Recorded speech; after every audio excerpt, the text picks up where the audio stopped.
Söz gelir konuşamazsın, İçindeki heves bitince.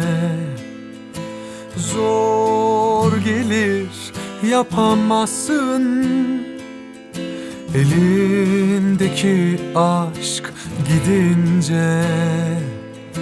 Bu denli hallerdeyim, kuytu köşe diplerdeyim. Olmaz kederdeyim, ulu orta ezberdeyim. Biraz bozuk ruh halim.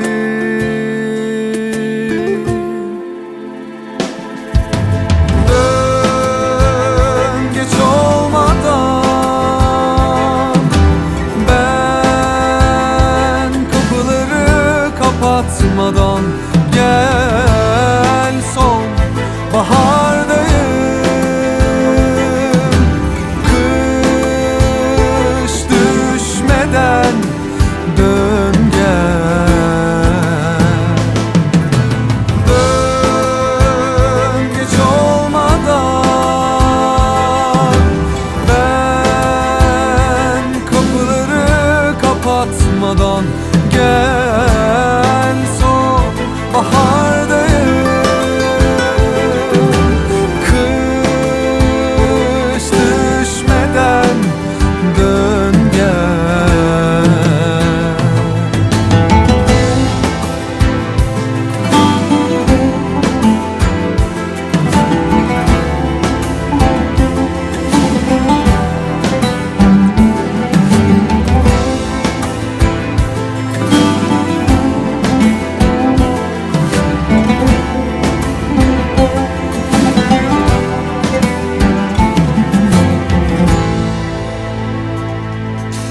Söz gelir konuşamazsın, İçindeki heves bitince.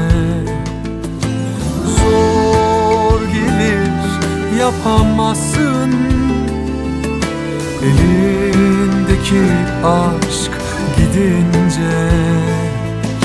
Bu denli hallerdeyim, kuytu köşe diplerdeyim. Olmaz kederdeyim, ulu orta ezberdeyim.